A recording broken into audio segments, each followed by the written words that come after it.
Daljit Nagra, the son of first-generation Indian parents, was born in 1966 and grew up in London.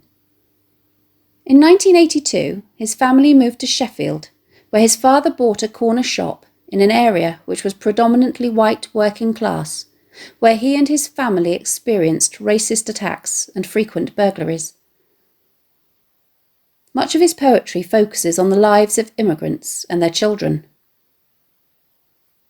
Singh Song was published in Nagra's first award-winning collection, Look, We Have Coming to Dover. Nagra himself has said that the British generally stereotype Indians as being either shopkeepers, doctors, or lawyers. As the son of a shopkeeper, he decided in this poem, rather than to avoid the stereotype, to embrace it instead and celebrate it in an affectionate portrayal of a fictional Mr. Singh, who puts his love for his new wife above the smooth running of his shop. He has also said that too much love poetry is sad and that it often deals with the end of relationships, and that he wanted to write a happy love poem instead. In this poem, he celebrates love as well as exploring the themes of culture and conflict. Not only is conflict between first and second generation immigrants depicted, but stereotypes that non-Indians may have about Indian culture are also challenged. And the racial abuse that the poet, as an Asian man growing up in a majority white country, has experienced is also hinted at.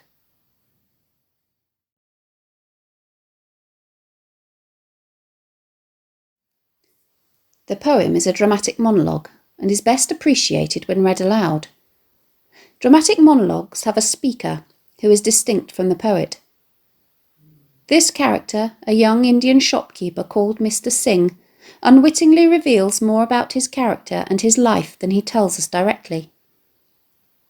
It is written in the first person and the present tense, indicating that the speaker is telling us about his life in general rather than one incident in particular. It is written in free verse, so line and stanza lengths are irregular, and there is no formal rhyme scheme. The poet makes some use of end rhyme, and there is extensive assonance and consonance.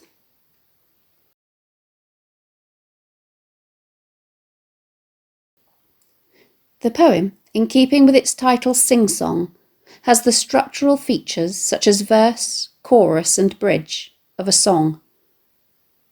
There is also a fair amount of anaphora, or repetition of a word or phrase at the beginning of subsequent clauses, and enjambment throughout. There are no full stops, and the poet signals the end of a number of stanzas with a dash, which is reminiscent of song structure, in that it indicates there is more to come. The poem is written in the vernacular. It reflects the language and dialect spoken by the English-speaking Indian community, and has been described as Punglish, which is a mixture of Punjabi and English, although Nagra himself has described the term as ugly. He has asserted that he has done this in no way to poke fun at his character, but rather to celebrate what he sees as just another type of English, the pronunciation and grammar of which he relishes the idea of non-Indians having to get to grips with. Most W's have a V sound, such as V rather than we, and words with voiced th sounds have a D, such as dis rather than this.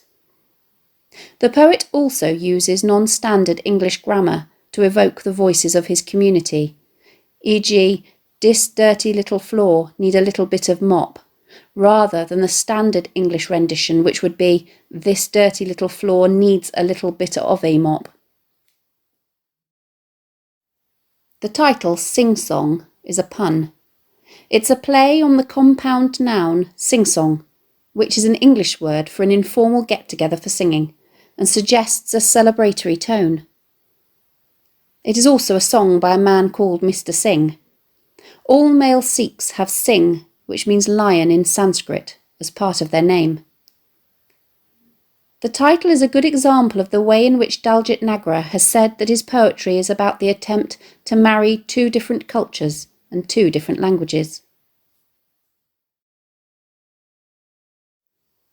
The poem is told from the perspective of a young male Indian shopkeeper called Mr. Singh, who is in the family business.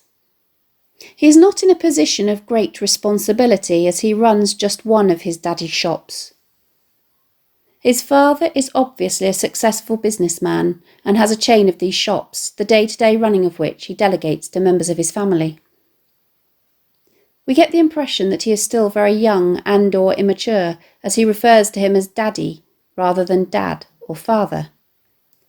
He works long hours from 9 o'clock to 9 o'clock and is expected to not have a break. Note the assonants and consonants at the ends of the lines in the first stanza to give it cohesion and musicality. The speaker confesses at the end of the first stanza that when there are no customers, he do delock, or shuts up shop so that no one can come in. There is almost a sense of glee in the way in which he says this, and you can imagine him giving his listeners a wink. When Nagra performs this poem, he often makes a clicking sound with his tongue to imitate the sound of the lock. Mr. Singh is being naughty, and he knows it. The reason for his disobedience is made apparent at the beginning of the next stanza. He wants to spend time with his newly bride, who is up the stairs in the flat above the shop. He's not been married long, and he just wants to have sex with her and then eat chapatis with chutney. Note the short lines that have 6 syllables each which pull the rhythm up, each with the rhythmic anaphora visherin, the harmony of which communicates his pleasure in this activity. The change in rhythm is perhaps also an indication of the welcome change in what he feels is the monotonous rhythm of his working day.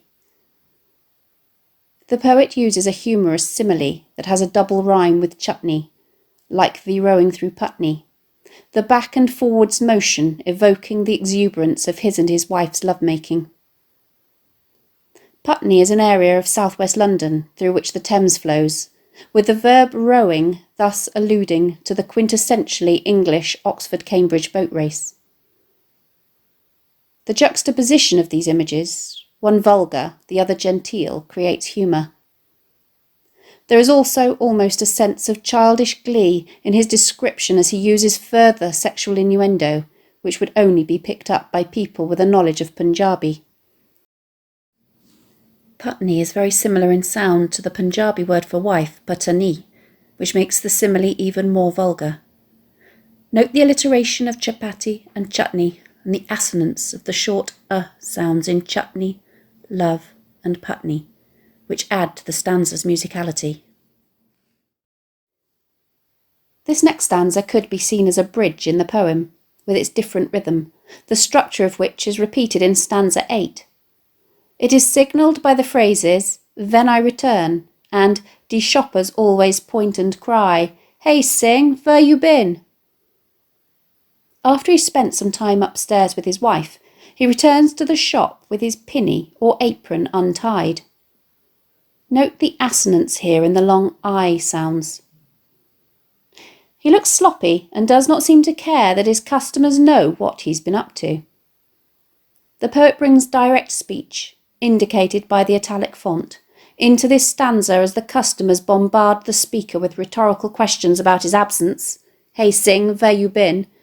and abuse about the state of his shop. Their disrespect for him is obvious as they do not address him with the title Mr. Who are these customers? Their words are reported in Punglish. Is this just the shopkeeper's way of reporting their speech? Or are they mimicking his accent and grammar? The meaning behind their words is also ambiguous. Is there confusion and disorganisation as the lemons are limes and the bananas are plantain? Or is this just ignorance on the part of the English shoppers who are unfamiliar with the produce, such as limes and plantains, that is more commonplace in Asian cuisine? His customers also accuse him of having a dirty shop, with its little floor needing a little bit of mop. Is it really dirty? We do know that he has been neglecting his duties of late. But does this also reveal the prejudice to which he is exposed on a daily basis? The sarcastic and patronising tone conveyed in the adjective little would suggest that the words are meant to put him down. The stanza finishes with the customer's complaint that it is the worst Indian shop on the whole Indian road, which is another indication that their complaints are rooted in racism. Why is it necessary to label both the shop and the road as Indian at all? Note the way in which the anapaestic metre of these two lines adds to the sense of it being a refrain. The speaker's mind is clearly not on the job though, as he is distracted by the sound of his wife's high heel tapping the ground in the flat upstairs. The fact that she's wearing high heels is an indication that she has adopted Western fashions, and the fact that she is tapping them conveys her energy and impatience. She appears to be involved with some kind of online Sikh dating site, as she plays with the mouse when she netting two cat. Here the poet plays with words. The mouse is simultaneously the literal computer mouse, which she is using to navigate around the website, as well as a metaphorical mouse, which she is using as bait to capture or net the cats, or prospective partners for a date. Note the consonants of the t sounds in these lines, which capture the sound not only of her heels tapping, but also the clicking of the mouse and the tapping of the computer keyboard. The next three stanzas, starting with the anaphoric "my bride," which communicates his pride, effectively creates a chorus as the poet builds up a picture of a larger-than-life, unconventional and assertive lady who is not afraid to challenge the traditional ways of doing things. She has no respect for her elders and is not afraid to F or swear at her mother-in-law in all the colours of Punjabi, at the same time as making fun of her father-in-law as she stumbles like a drunk, to perhaps insinuate that he has a drinking problem. The speaker, however, is clearly captivated by his new wife. She seems simultaneously terrifying and irresistible to him. He describes her as having tiny eyes of a gun, suggesting that she has a tough nature with a look that can kill, but also having a tummy of a teddy, suggesting that she has a rounded, soft belly, which communicates his delight in her physical form. The speaker's choice of word, tummy, rather than stomach, and image, i.e. a child's toy, once more is indicative of his immaturity, enhanced by the alliteration of the two words and the way in which they echo other such childish words as daddy, pinny, and sweeties. It could also suggest that his infatuation with his wife has made him go all gooey and sentimental. She has a striking physical appearance. She has a red crew cut, a very short, spiky haircut that is dyed red. Her sari is tartan, and she wears a donkey jacket, which is a Western working man's jacket. She embodies the way second-generation immigrants fuse aspects of both cultures. She cuts a somewhat intimidating figure as she confronts the girls who come into the shop that are pinching my sweeties. There is a sense that the speaker is really out of his depth, juggling the running of his shop, which he is possibly neglecting, while being distracted by the unconventional behaviour and physical charms of his wife. There is no sense that he has much control over any part of his life. He is even unable to keep a handle on the shoplifting perpetrated by children that is going on right under his nose. Stanza 8 is another bridge section, introduced once more by "Then I Return" and "De shoppers always point and cry, 'Hey Singh, where you been?'" This time he uses a euphemism to allude to the fact that he has been upstairs having sex with his wife, and once more his childish excitement and sense of fun is conveyed by his use of the word tickle. This stanza also contains more abuse from the customers, as he is accused of having milk which is out of date and bread which is always stale. They also complain that the goods he has on offer are never in stock. How justified these complaints are, we cannot tell. The stanza once more finishes with the refrain, "In the worst Indian shop, on the whole Indian road." The repetition of this theme indicates that this abuse is something which he experiences on a daily basis. The final stanzas exhibit a shift in tone, and the mood becomes much more romantic. After the shop is shut in the midnight hour, and there are no distractions because you shoppers are wrap up quiet, or have gone home so that they're not giving him any grief, the pair come down whispering stairs. The personification in this image and the sibilance in these lines conveys a secrecy and intimacy that the couple enjoy as they sit on my silver stool. Implicitly, she is sitting on his lap, and the way in which the chrome stool is described as silver is suggestive of the romance that the couple feel they enjoy, even if they are just sitting behind a display of chocolate bars.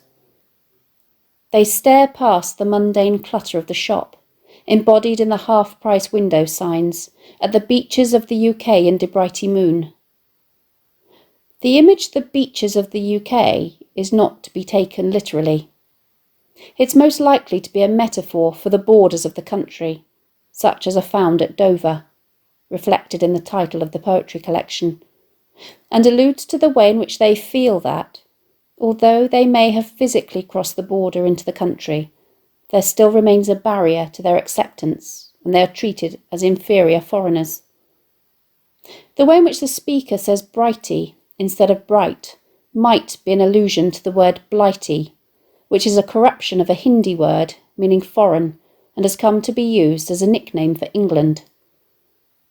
What is perhaps being conveyed is that even though the couple experience conflict on a day-to-day basis, in terms of intergenerational conflict and racism, their love overrides everything, and they symbolically, at night, when it is just the two of them, take ownership of the moon, even though it is in an English sky.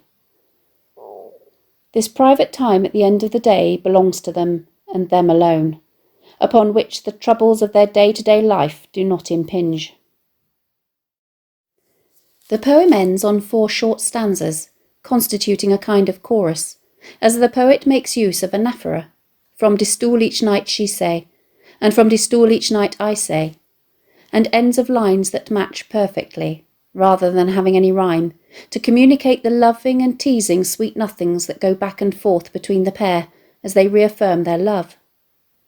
She asks him how much he charges for the moon, to which he replies that she is worth twice as much.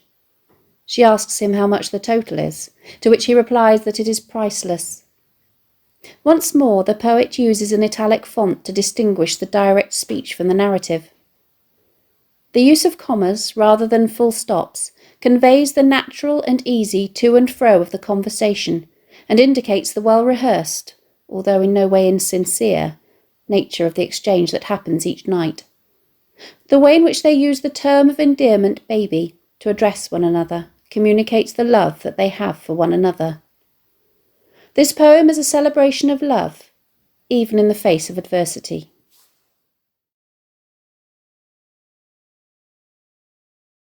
Thanks for watching. I'd really appreciate any questions or comments below. I look forward to hearing from you.